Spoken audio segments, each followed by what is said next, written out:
അത് വട്ടത്തിൽ ഇങ്ങനെ കടയാൻ പാകത്തിലാണ് ഉള്ളത്. നേരത്തെ ആരോ ചോദിച്ചു ടീച്ചറിൽ ഇട്ടിട്ടിപ്പോ കണ്ടാ അലിഞ്ഞു പോയിട്ടുണ്ടാ? അപ്പൊ വെള്ളത്തിൽ അലിയുന്ന സാധനമല്ലാന്ന് മനസ്സിലായില്ലേ?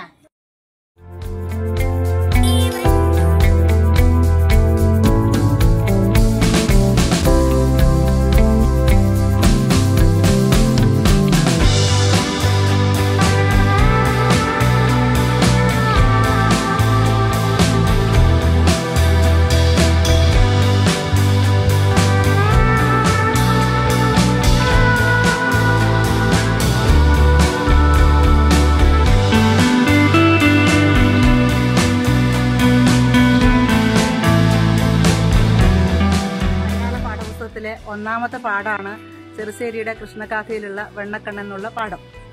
വെണ്ണ കട്ടുതുന്ന കണ്ണനും വെണ്ണക്ക് വേണ്ടി കരയുന്ന കണ്ണനും വാത്സല്യത്തോടു കൂടി വെണ്ണ നൽകുന്ന അമ്മയും ഒക്കെയാണ് ആ ചെറിയ കാവ്യ ശകലത്തിലെ പ്രമേയം.